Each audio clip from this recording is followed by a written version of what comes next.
دوستو، تاریخ گواہ ہے کہ جس تاریخی عبادت گاہوں عمارتوں پر سیاست شروع ہو گئی اس کا مٹنا یا تبدیل ہونا طے ہو جاتا ہے۔ اسی کڑی میں ہندوستانی سیاست دانوں کی گھناؤنی سیاست کے نظیر ایودھیا کی بابری مسجد ہے۔ آئے آج کی اس ویڈیو میں بابری مسجد کی تاریخ پر نظر ڈالتے ہیں کہ کب تیار ہوا اور کب یہ جھگڑا کا گھر بنا اور کب اس کو شہید کیا گیا۔ اس لیے ہماری اس ویڈیو کو آخر تک ضرور دیکھیں تاکہ آپ کو بابری مسجد سے جڑے وہ تمام معلومات حاصل ہو سکے۔ دوستو، 3 گنبدوں والی یہ قدیم مسجد شہنشاہ بابر کے دور میں اودھ کے حاکم میر باقی اصفہانی نے 1528 عیسوی میں تعمیر کرائی تھی۔ 27 مارچ 1932 کو گو کشی کے نام پر ہندو انتہا پسندوں نے بابری مسجد کو نشانہ بنا کر پہلی مرتبہ ہنگامہ برپا کیا تھا اور مسجد میں گھس کر ان بدماشوں نے توڑ پھوڑ کی تھی۔ بابری مسجد کے خرچ کے لیے مغلیہ دور میں 60 روپے سالانہ شاہی خزانے سے ملتے تھے۔ نوابان اودھ کے دور میں یہ رقم بڑھا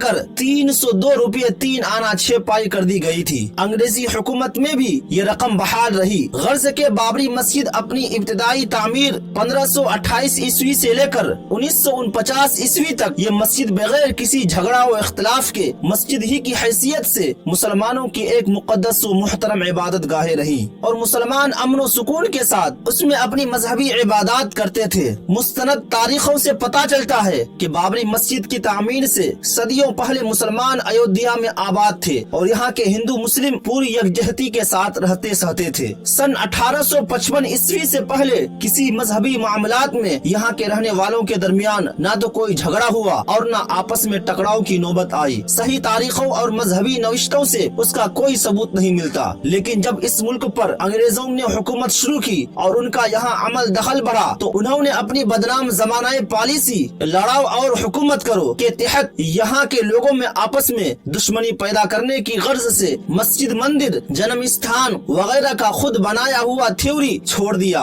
جس کے نتیجے میں سن 1855 عیسوی میں ایودھیا کے اندر زبردست خون ریزی ہوئی اور اسی وقت سے اختلاف کی خلیج وسیع سے وسیع تر ہوتی گئی اور نوبت یہاں تک پہنچی کہ شاطر انگریزوں نے سب سے پہلے جنم استھان اور سیتا کی رسوئی کا افسانہ ترتیب دیا اور ایک بدھسٹ نجومی کو پہلے سے سکھا پڑھا کر ان دونوں مقامات کی جگہ معلوم کی۔ اس نے طے شدہ سازش کے مطابق دائرہ کھینچ کر بتا دیا کہ جنم استھان اور سیتا کی رسوئی بابری مسجد سے ملا ہوا احاطہ کے اندر ہے۔ پھر اپنی زیر اثر ہندوؤں کو اکسایا کہ ان دونوں پوتر استھانوں کو حاصل کرو۔ نقی علی خان جو نواب واجد علی کا خسرو اور وزیر تھا، انگریزوں کی اس سازش میں ان کا مؤید اور طرفدار تھا۔ اس نے اپنے اثر و رسوخ کے ذریعے ناعاقبت اندیش نواب کو اس بات پر راضی کر لیا بابری مسجد سے باہر مگر اس کے احاطے کے اندر جنم استھان و سیتا رسوئی کے لیے جگہ دے دی جائے۔ چنانچہ مسجد کے صحن سے باہر بائیں پورب کی جانب جنم استھان کے نام سے 21 فٹ لمبی اور 17 فٹ چوڑی جگہ دے دی گئی، جس پر اسی وقت سے پوجا پاٹ کا سلسلہ بھی شروع کر دیا گیا۔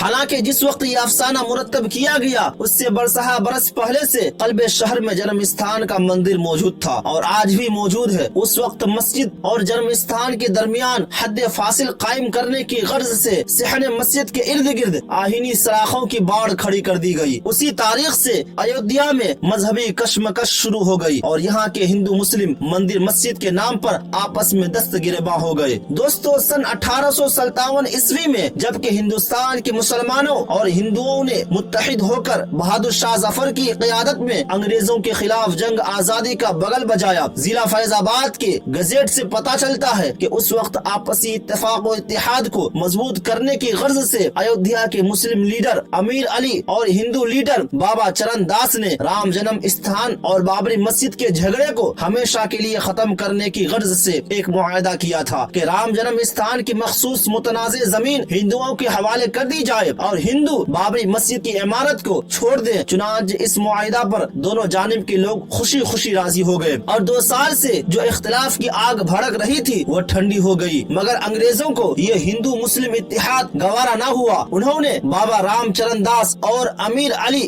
دونوں کو ایک ساتھ املی کے پیڑ پر لٹکا کر پھانسی دے دی اور مندر و مسجد کے جھگڑے کو از سر نو زندہ کرنے کی غرض سے متنازع رام جنم استھان اور بابری مسجد کے درمیان ایک دیوار کھینچ دی۔ دونوں کے راستے بھی الگ الگ بنا دیے اور مسجد کے شمالی دروازے سے مسجد میں داخلے پر پابندی عائد کر دی گئی۔ دوستو،